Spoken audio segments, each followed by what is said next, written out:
Tonight on Levin TV, we blow up the Russian scandal.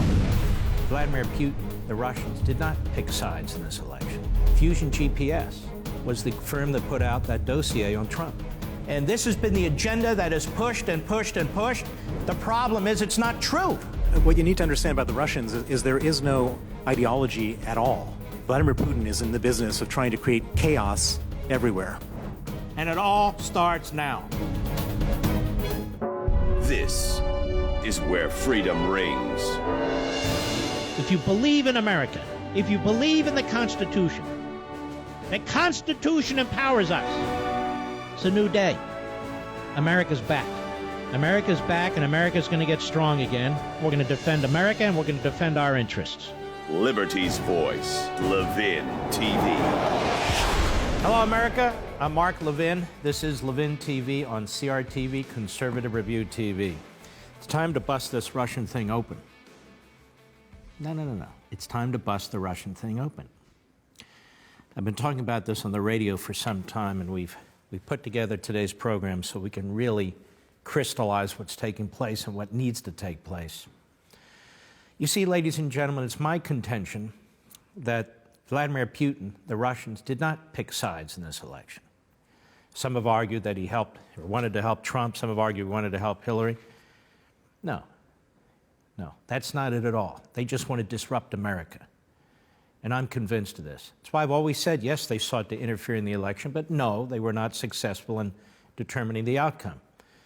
But they were successful in turning the media and our politics on its head, where they're now, in the aggregate, trying to destroy a president. And Vladimir Putin has to be laughing every second.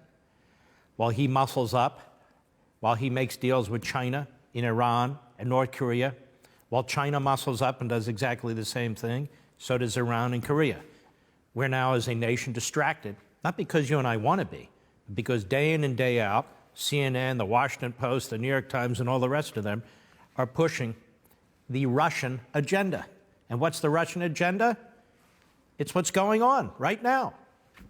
So I believe the media has been involved in manufacturing news. I believe the media has been involved wittingly and unwittingly as mouthpieces for the Kremlin because of the way they keep staying on this Russia thing.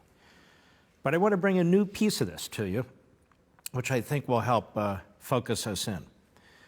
First, I want to tell you about a fellow named Bill Browder who testified in the Senate today.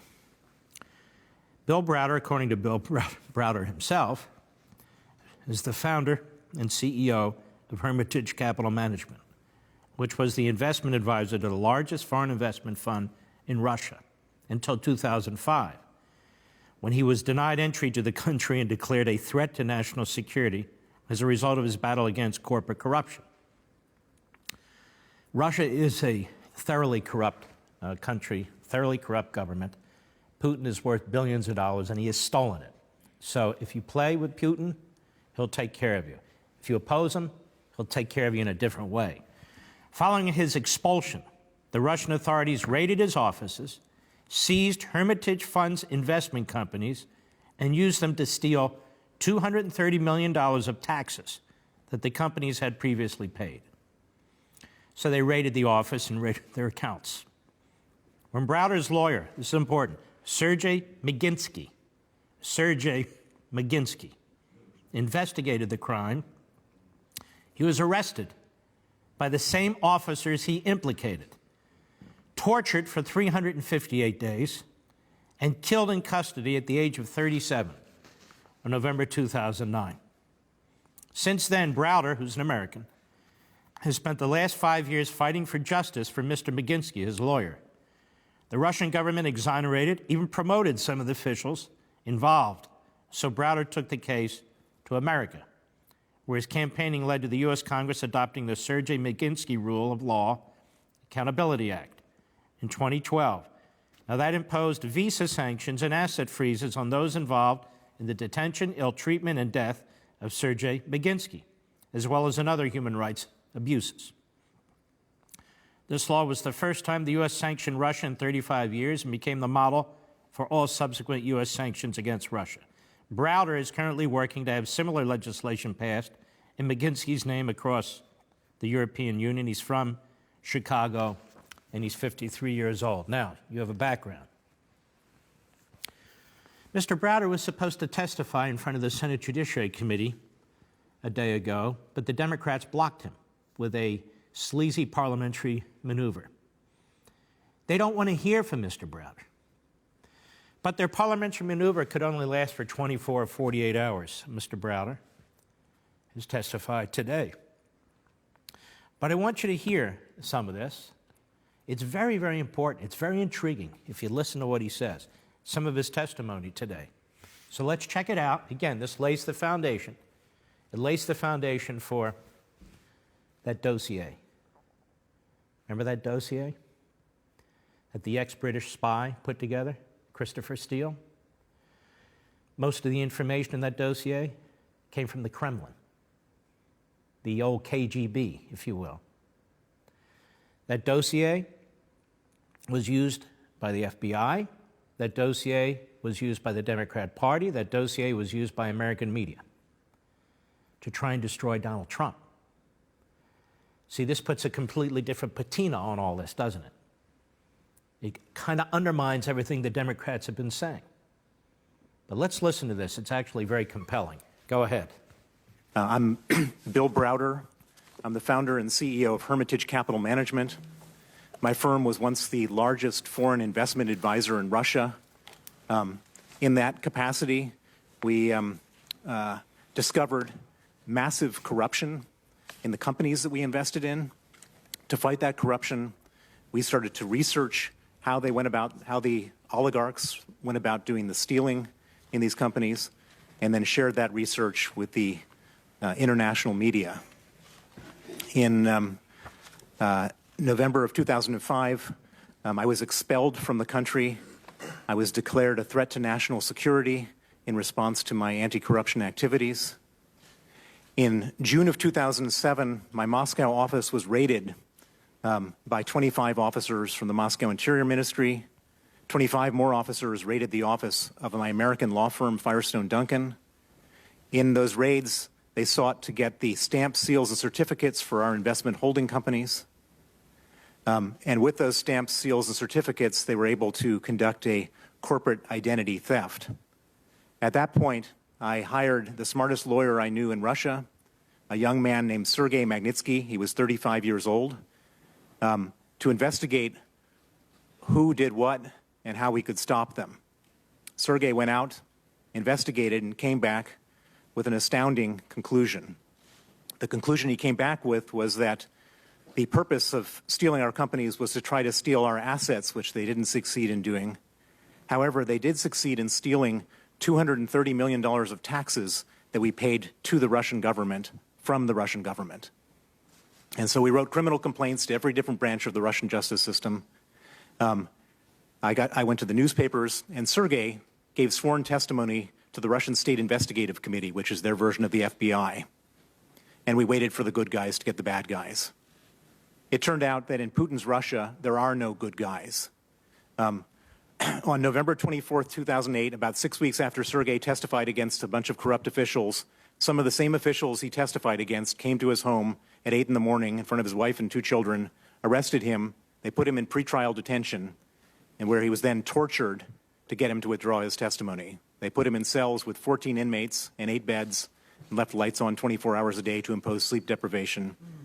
They put him in cells with no heat and no window panes in December in Moscow, so he nearly froze to death. After a couple of months of this horrible torture, Sergei's body could no longer hold out. And on the night of November 16th, Sergei Magnitsky went into critical condition. On that night, the Butyrka authorities didn't want to have responsibility for him, so they put him in an ambulance, sent him to a different prison that had medical facilities. But when he arrived at that different prison, instead of putting him in the emergency room, they put him in an isolation cell. He was chained to a bed, and 8 riot guards with rubber batons beat him until he died. I told Senator Benjamin Cardin and Senator John McCain the same story I'm sharing with you today, and they came up with the Magnitsky Act to freeze assets and ban visas of the people who killed Sergei Magnitsky and the people who commit other gross human rights abuses in Russia. The Magnitsky Act passed 92-4 in the Senate, 89% of the House of Representatives, and was signed into law on the 14th of December 2012. President Putin was absolutely infuriated by this, and he then, in retaliation, banned the adoption of Russian orphans by American families. That ban was the reason why he took such a drastic step was because Vladimir Putin was one of the beneficiaries of the $230 million fraud. We've since traced some of that money to an account of a man named Sergei Roldugin, who's been exposed in the Panama Papers as being one of his nominees. In addition to that, a number of people have been killed in connection with this whole Magnitsky case. There are 7. See how empty this committee room is? This is unbelievable. Now, we can't go all the way to the right. There's a couple senators down here. But this is incredibly important testimony, crucially important testimony that will lead into the campaign. But look how few senators are there. Also, look behind the gentleman. You see much media there? Minimal media. And we picked this off at C-SPAN 3, as you can see. That's where we picked the video from. Go ahead. People who have died either from murder or suspicious circumstances, and there's a number of other attempted murders. For example, Boris Nemtsov, who was one of our allies in fighting for justice for Magnitsky and coming to Congress here, coming to the European Parliament, he was murdered in front of, coming to these organizations to lobby for the Magnitsky Act, was murdered in front of the Kremlin in 2015. His protege, Vladimir Karamurza, was poisoned within an inch of his life. He went into critical condition. He was in coma. He had multiple organ failures from the poison and barely survived. The Magnitsky family lawyer, Nikolai Gorokov, was thrown off a 4th-floor balcony right before he was supposed to testify in court about this. And I've had numerous threats from all up and down the Russian government for my own life. It's not just death threats. It's also, or I should say, not just violence that the Russian government does, but it's also what I call political violence. And the political violence came in the form of a massive campaign that the Russian government, via Natalia Veselnitskaya, launched here in Washington. Stop. That's that Russian lady, that Russian lawyer, remember? Who reached out to Trump Jr. and others for a meeting. Go ahead. She organized a number of individuals to come to Washington and lobby and basically tell a false story that Sergei Magnitsky wasn't murdered, he wasn't a whistleblower, in order to have the Magnitsky Act repealed. She engaged Rinat Akhmetshin. She engaged Glenn Simpson from Fusion GPS. Stop. Fusion GPS, Glenn Simpson, and other former reporters, quote unquote, for the Wall Street Journal. Fusion GPS. Go ahead. Engaged Chris Cooper from Potomac Strategies. She engaged Ron Dellums. She engaged a number of other people. Ron Dellums is a former hard left-wing congressman from Oakland, California. Go ahead. And the purpose of the engagement was to withdraw or to repeal the Magnitsky Act and withdraw Sergei Magnitsky's name from the global Magnitsky Act. Mm-hmm. So I wanted you to get the background where this gentleman lays the foundation. Now, from Fox yesterday, the Russian probe, Democrats blocked this witness from testifying yesterday. And they pulled a parliamentary stunt. So, again, to get a complete picture of what's taking place, I want you to watch this too. Go. You feel that the Magnitsky Act, which was basically sanctions against some of Vladimir Putin's sort of elite crew in Russia, and he very much wants them lifted and has had this campaign to do so, which Natalia Veselnitskaya has been part of, that there's a link also to all of that from Fusion GPS, which is an American oppo firm, as Trace just said, started by 2 Wall Street Journal reporters. What is their connection to all of this in your mind? Well, it's not in my mind. It's on paper. Basically, Natalia Veselnitskaya put together a huge team, a very well-financed team of people in Washington, D.C., to help her on this project to get these Magnitsky sanctions lifted. And what we know, as a matter of fact, is that she employed a law firm called Baker Hostetler, and Baker Hostetler employed Fusion GPS and Glenn Simpson as part of this campaign to get the Magnitsky Act lifted. I'm not sure how they got linked up, but what I do know is that when they did get linked up, they didn't spare any effort to try to basically run with the Putin narrative and try to change the entire story of the murder of my lawyer, Sergei Magnitsky. What Glenn Simpson did was he pitched to journalists at major publications that Sergei Magnitsky hadn't been murdered, that he died of natural causes, which is patently false. In terms of the meeting that Natalia Veselnitskaya had with Donald Trump Jr. and Paul Manafort and others, they all came to that meeting under the pretense in the email that Veselnitskaya was going to deliver some dirt on Hillary Clinton. Knowing the players here, how do you think that part of it got cooked up? Because I know you believe that they were really just trying to get them in the room to get them on board with lifting these sanctions. Yeah, so what you have to understand about these people is that this is effectively a Russian operation, a Russian government operation. There's a specific objective, which is at the top of Putin's list, which is to get rid of these sanctions.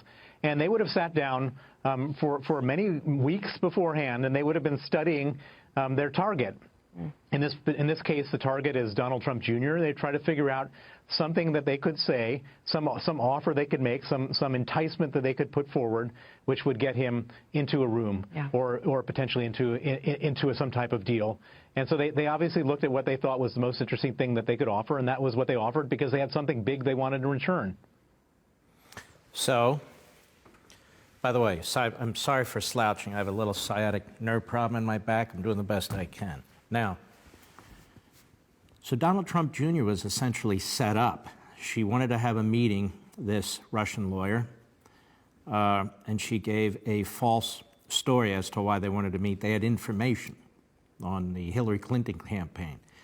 And that's why Donald Trump Jr., Jared Kushner, Manafort, I guess, too, they all walk in there and they said, well, what is this? They're talking about this Magnitsky Act and adoptions and orphanages and all, let me get out of here. So there was not an exchange of information. But for the Democrats, that's all they want to know. But that's not all I want to know. Fusion GPS, through this major American law firm, Fusion GPS was the firm that put out that dossier on Trump. All of it was false. Most of it came from the Kremlin. Now, here we have Mr. Browder again testifying. That was from yesterday, that Fox piece. I just wanted to give you the context because the Democrats stepped in and killed the hearing. But they couldn't kill it forever. So today, he was testifying, as you just saw. Here's a bit more of his testimony respecting the Russian meddling questions and answers with Lindsey Graham, which I think is very bracing. Go ahead. You believe that Fusion GPS should have registered under FARA because they were acting on the behalf of the Russians? That's correct. All right, stop. So that's the Foreign Registration Act if you're representing foreign officials or foreign governments. Go ahead. I just want to absorb that for a moment. The group that did the dossier on President Trump hired this British spy, wound up getting it to the FBI. You believe they were working for the Russians? And in the spring and summer of 2016, they were receiving money indirectly from a senior Russian government official. Now stop. You can't just run past that. So the organization set up in America, working with the Russian lawyer through the American law firm, got money from basically the Kremlin to do the dossier against Donald Trump. Got that? This is why the Democrats are having a big problem with this. This is why you won't see this all over CNN. This is why the Washington Post and the New York Times are closing their eyes to most of this. Now, this man's putting his life on the line. I've told you before, Putin is a killer. That's what he is. He's the enemy. Not one of these code pink Republicans. So this was very, very important, what he just said. Go ahead. Okay. So these are the people that were trying to undermine Donald Trump by showing he had nefarious ties to Russia. Is that what you're saying? Well, what I'm saying with 100% certainty is that they were working to undermine the Magnitsky Act Right. and the timing But of that. The Fusion GPS products, apparently, is they hired a guy to look into Trump. The Russians are behind Fusion GPS, who are going after Trump. What's the Russian lawyer's name? Natalia Veselnitskaya. Can I just call her Natalia? Yeah, you can call her whatever you want. Good. Is she working for the Russians too? She is definitely working for the Russians, no question. So here's the deal in June of last year. Allegedly, she is meeting with Don Jr., and the premise of the meeting was the Russian government's behind Trump, and you need to meet with these people. They can help your campaign. And Don Trump says, I love it. And they met with this lady. What's the likelihood that that meeting took place and the people in the meeting didn't call the Russian intelligence services about how it went? Well, I can tell you with 100% certainty that the Russian intelligence services would have been aware of that meeting in advance as they were plotting it out. There would have been weeks spent studying how to best achieve the results in that meeting. The purpose of the meeting is not about adoptions, but try to get the Trump world friendly to the idea of repealing the Magnitsky Act or removing people from the list. Yes. You believe that's the purpose of the meeting? I believe that was the purpose of the meeting. Is it common for Russia to play both sides against the middle? Yes. So what you need to understand about the Russians is there is no ideology at all. They're Stop. just... What he's saying is they're not playing one party or the other. They're out to destroy America. They're out to disrupt America. They're out to steal our secrets. They're out to disrupt our elections and so forth and so on. And he's saying that's what happened. That's what happened. Now, the Democrats, who've always been close to the Russians, before that, the Soviet Union, the communists, quite truthfully, whether it's Ted Kennedy or Alan Cranston, you can Google his name, former, I think, four-term senator from California and so forth. But what's interesting about all this now is if we were getting truthful reporting based on this man's testimony, and you can see he's completely credible, and he's on the record, he's not an anonymous source, and he's not meeting with the committee behind closed doors. There he is, public, with barely a reporter in sight. When you listen to this man who has a stake in this, who understands what's going on, he's saying yes to Lindsey Graham. They are playing both sides against the middle. And that's what they did. There shouldn't be a special prosecutor. There shouldn't be all this focus on Trump and Trump world. But that's what the Democrats have succeeded in doing, because they have a similar mindset, quite frankly, to the Russians, as far as I'm concerned. They're all progressives in one sort or another. Go ahead.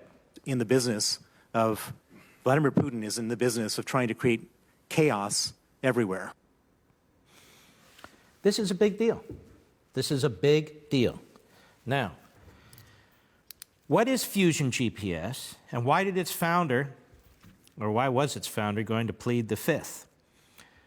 This is a few days old, but again, I'm putting the story together. We're putting these different pieces together so you have a full picture of what's been taking place here.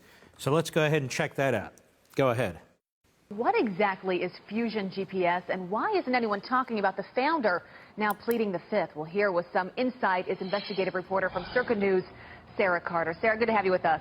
Nice to be with you, Abby and Clayton. So first, break that down for a lot of people that are trying to wrap their head around what Fusion GPS even is and why it matters that they're pleading the Fifth now. Walk us through that. Well, I know it's hard to wrap your head around it, even when you think you know all the answers to what's out there. But what Fusion GPS is, Glenn Simpson was a former Wall Street Journal reporter. He kind of broke away from the Wall Street Journal to start this political firm, investigative firm. And how Fusion GPS became involved in this, and it came about his connections with Russia, was that he was actually working with Natalia Veselnitskaya. Remember, she is the lady that everyone's talking about now, who had met with Donald Trump Jr. And Jared Kushner at that meeting in New York. Well, he was actually helping her with Prevezon Holdings case, which is a big firm that was kind of banned from the U.S. They had a lawsuit here in the United States, and Glenn Simpson was connected to that. Well, Glenn Simpson's also connected, and he worked on that case with her for 2 years. He's also connected to the Christopher Steele dossier, and both Senator Grassley and Senator Feinstein want answers. Who paid you to go after, to go after Trump? Trump, to build this case against him. How did the FBI end up with this dossier? He doesn't want to answer these questions. He also has a lot of other questions to answer. I mean, if he was lobbying and he didn't, register with the Foreign Registration Act, that's another question that they have with him. And another thing, too, I think that nobody's really looking at. If you think about the Russians, they keep trying to say collusion, collusion, collusion with the Trump administration and trying to bring this about. But the Russians and these oligarchs were behind this push to go against the Magnitsky Act. We have people from Russia, giving information to Christopher Steele, who worked for Glenn Simpson for this dossier, to put this dossier together. If anything, you would think the Russians were working against Trump in all of this. So there's a lot of questions that Glenn Simpson has to answer, and now he's in Europe, and he doesn't want to answer any questions, and he's pleading the fifth. Right, and, the president the other day tweeting about Hillary Clinton, and why aren't we looking at Hillary Clinton's campaign in all of this? And it seems to me, if you follow the money, there are some interesting connections possibly to supporters of Hillary Clinton in this campaign. Yeah, absolutely. One of the things that they do know is that there were people even from the Democratic Party that had, former congressional members who went to work in connection with Veselnitskaya, in connection with GPS Fusion. So there's a lot of questions here and very few answers. What I can say is this, that regardless of Glenn Simpson pleading the fifth on this, they are continuing this investigation, and more information is going to leak out. I mean, we're going to see definitely distinct connections between Russians, even Russian counterintelligence agents that worked with Glenn Simpson. So we have to ask ourselves, how did this all come about? And if she was pushing, especially in that meeting with Donald Trump Jr. to try to push for this Magnitsky Act, I mean, we have to ask ourselves, were the Russians really creating the best disinformation campaign ever? I mean, connections with both the Democrats and issuing out these type of false allegations that were in this Christopher Steele dossier, because remember, Christopher Steele got that information from former, apparently, that's what he says, former Russian agents. Now, this is again a big deal.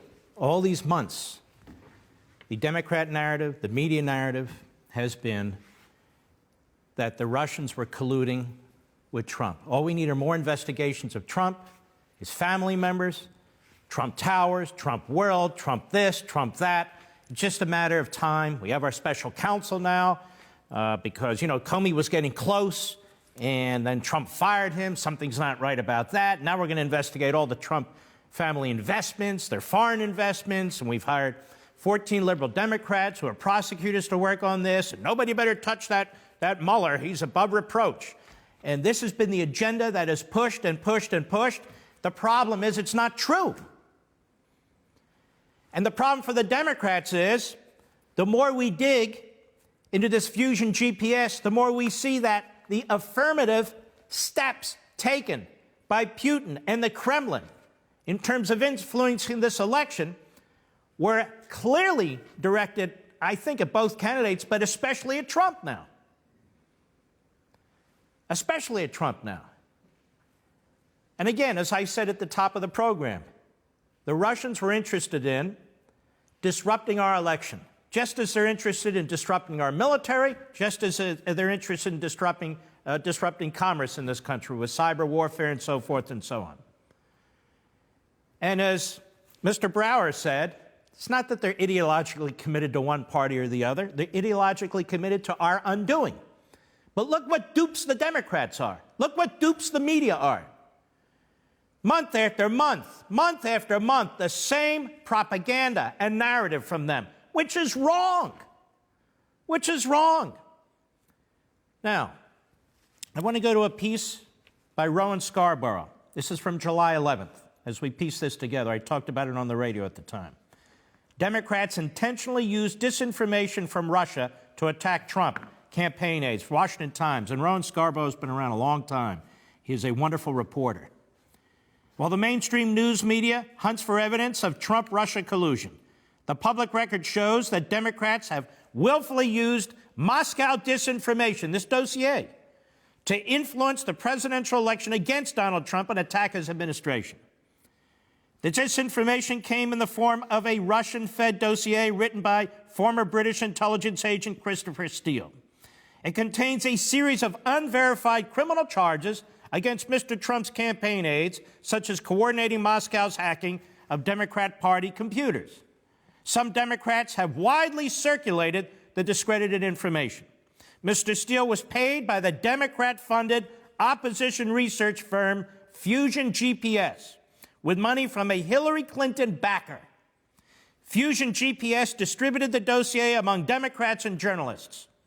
The information fell into the hands of the FBI, which used it in part to investigate Mr. Trump's campaign aides. Now, let me add here a footnote. John McCain reportedly sent some staffer or some person to get a copy of this dossier in London, brought it back, and then he turned it over to the FBI. So the FBI probably got it from many sources. One of the sources, John McCain. Mr. Steele makes clear that the unproven charges came almost exclusively from sources linked to the Kremlin. This is the writer of the report, the former British spy. Almost exclusively from sources linked to the Kremlin and Russian President Vladimir Putin.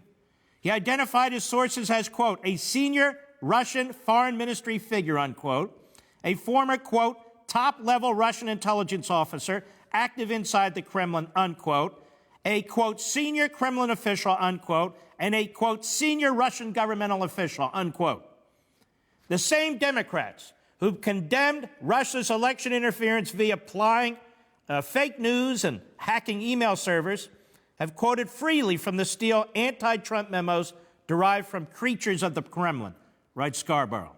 In other words, there's public evidence of significant indirect collusion between Democrats and Russian disinformation, a Trump supporter said. And I would argue between our media and Russian disinformation. If anyone colluded with the Russians, it was the Democrats, said a former Trump campaign advisor who asked not to be identified because of pending investigations. After all, they routinely shopped around false claims from the debunked Steele dossier, which listed sources including senior Kremlin officials. If anyone should be investigated in Washington, it ought to be Adam Schiff, Eric Swalwell, Mark Warner, and their staffers. There's a reference to Representative Adam B. Schiff of California, the top Democrat on the House Permanent Select Committee on Intelligence, Senator Mark Warner, who you know, and Eric Swalwell, a Democrat of California. By his own admission, Mr. Steele, the author of the report, Mr. Steele's work has been unreliable. As first reported by the Washington Times on April 25, Mr. Steele filed a document in a sealed court case in London acknowledging that a major dossier change about hacking Democrats' computers was unverified. The entire dossier never should have been made public, and Fusion GPS should not have passed it around, Mr. Steele said in a filing defending himself against a libel charge. Other dossier targets vehemently deny the dirt thrown by the Kremlin sources. Mr. Steele's Russian sources accused Mr. Trump's attorney, Michael Cohen, of attending a meeting with Russian agents in Prague to cover up the role of Moscow's hacking. But Mr. Cohen has said he's never been to Prague, and he was in California at the time. One of the main targets of Mr. Steele's Russian sources is Carter Page, who lived and worked in Moscow as a Merrill Lynch investor. He had loose ties to the Trump campaign as a foreign policy advisor and surrogate. This is a guy who's been begging to testify in front of any congressional committee in an open hearing, and the Democrats are blocking him because the Republicans control these committees. Well, let me change that. The Republicans are the majority. The Democrats obviously control these committees. Mr. Steele's Russian sources accused Mr. Page of a series of crimes, teaming up with former Trump campaign manager Paul Manafort to help Russia hack Democratic computers, meeting in Moscow with two Putin cronies to plot against Mrs. Clinton, and working out a shady brokerage deal with a Russian oligarch. Mr. Page told the Washington Times that he's never met Mr. Manafort, knew nothing about Russian hacking when it was happening, never met the two Russians named by Mr. Steele, and never completed the supposed investment deal. The dossier accusations against Mr. Page surfaced during the campaign in a Yahoo News story, citing not Mr. Steele, but intelligence sources. It then went out on the U.S. government's Voice of America. In the meantime, the Clinton campaign used the Yahoo story to attack Mr. Trump. Quote, Hillary for America statement on bombshell report about Trump aides chilling ties to Kremlin, unquote, blared the Clinton campaign's September 23 press release. Since the dossier was circulated widely among Democrats, Mr. Page said, he believes the Clinton team possessed it and relied on it, based on what some of Mrs. Clinton's surrogates said publicly.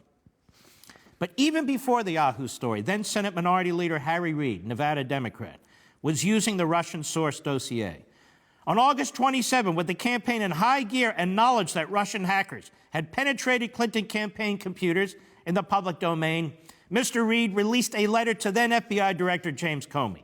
Mr. Reid called for an investigation into Mr. Page's trip to Moscow, where he supposedly met with high-ranking sanctioned individuals. Any such meetings should be investigated and made part of the public record, said Reid. Reid's evidence surely came from the dossier and its Russian sources. In the dossier, Mr. Steele clearly states that his anti-Trump accusations are from the Kremlin, which means some Democrats have been willingly repeating Moscow propaganda for public consumption in Washington. And it goes on. But there's more. Chuck Ross, the Daily Caller. Now, this is from way back in April, but we're piecing it back together. New details are emerging about the FBI's arrangement with the former British spy who compiled the infamous opposition research dossier on Donald Trump. According to the New York Times, FBI agents met in early October with the former spy, Christopher Steele, to discuss his future work on the dossier. Steele had started compiling research in June on Trump's potential ties to Russia. He was working for Fusion GPS, an opposition research firm that was a client of an ally of Hillary Clinton's. The New York Times reports that Steele and the FBI settled on a $50,000 payout if the ex-M16 agent could corroborate information contained in his dossier. As the New York Times notes, the payment was never made, perhaps suggesting Steele was not able to confirm information in his memos. Here's some of the New York Times reporting.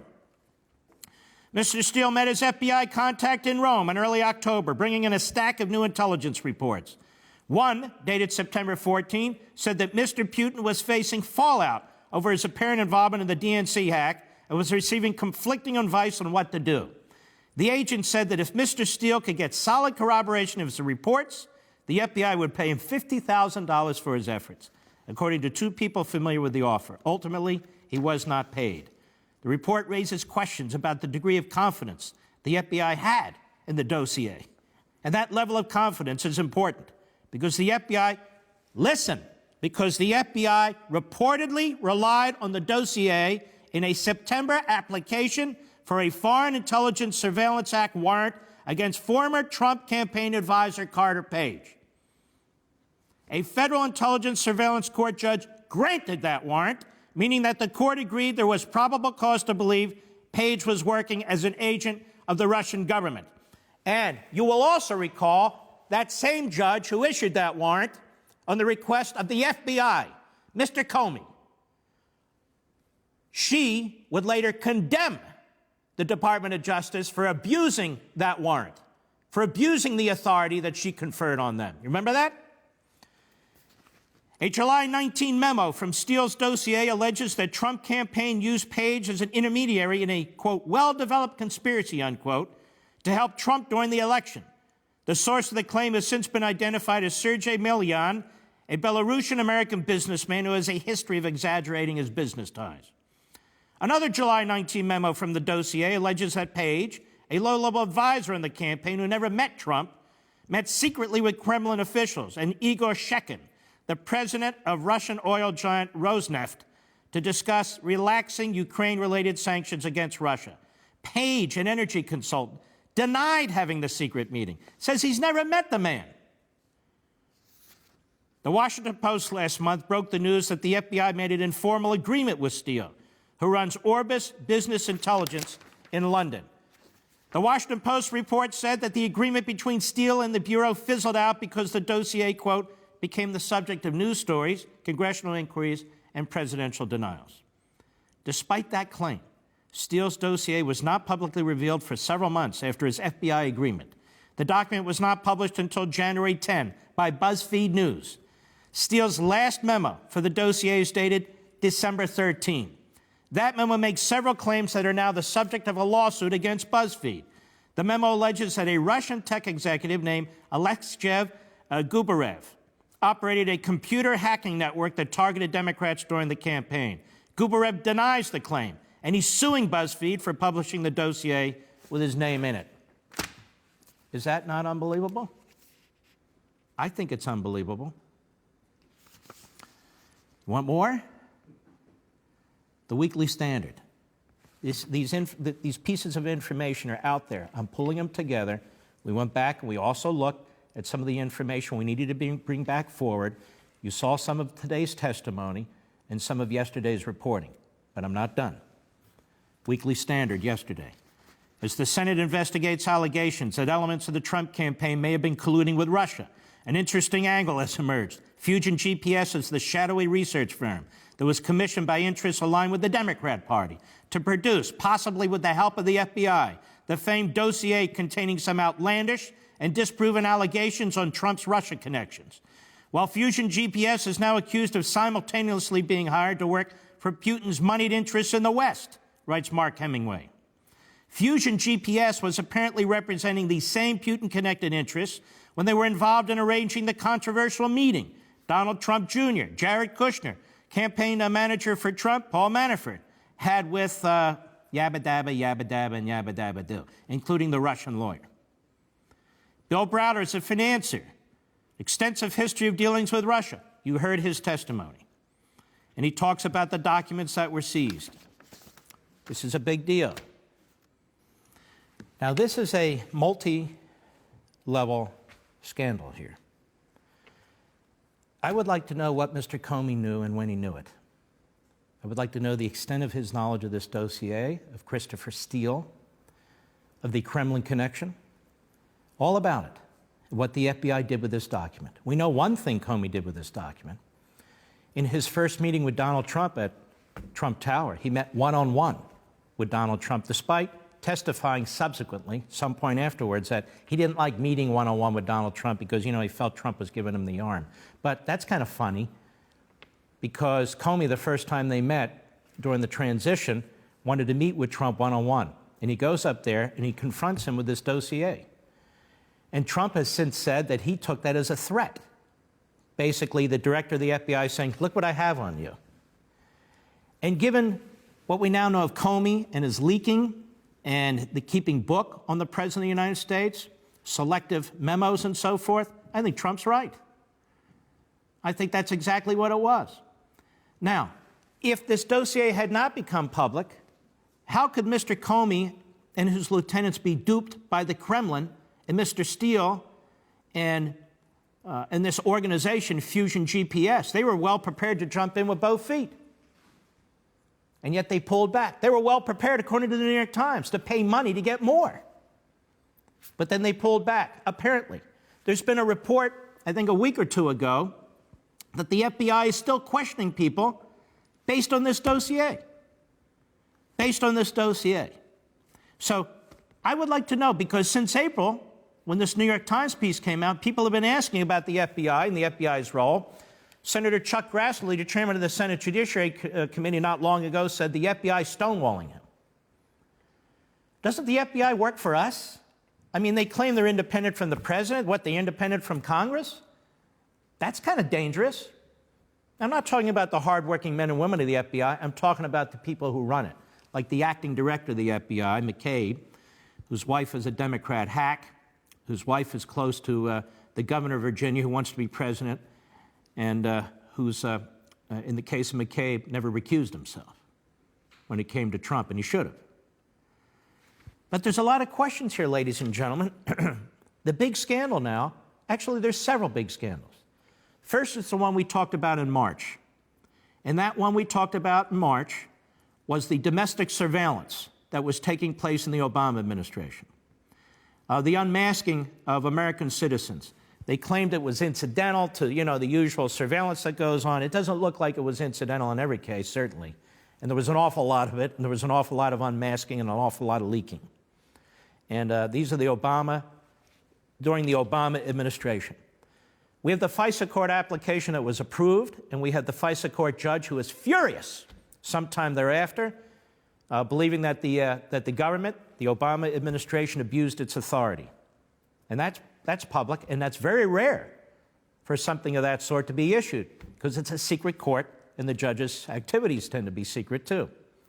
So we have that, which is a big deal scandal, domestic surveillance in my view, and I put that case together months and months and months ago in early March, for which the same media that has been spoon-fed information from the Kremlin, the same media that has been in a frenzied effort, a frenzied campaign to destroy this presidency, the same media rejected.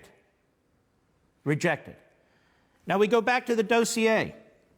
It seemed ludicrous at the time. BuzzFeed puts it out there. CNN picks up on it. The media pick up on it. The Democrats use it. The Hillary campaign uses it.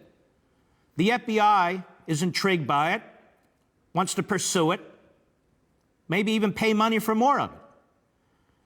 And we learn, and it's not in dispute, that this was a setup by the Kremlin through an organization with ties to the Democrat Party.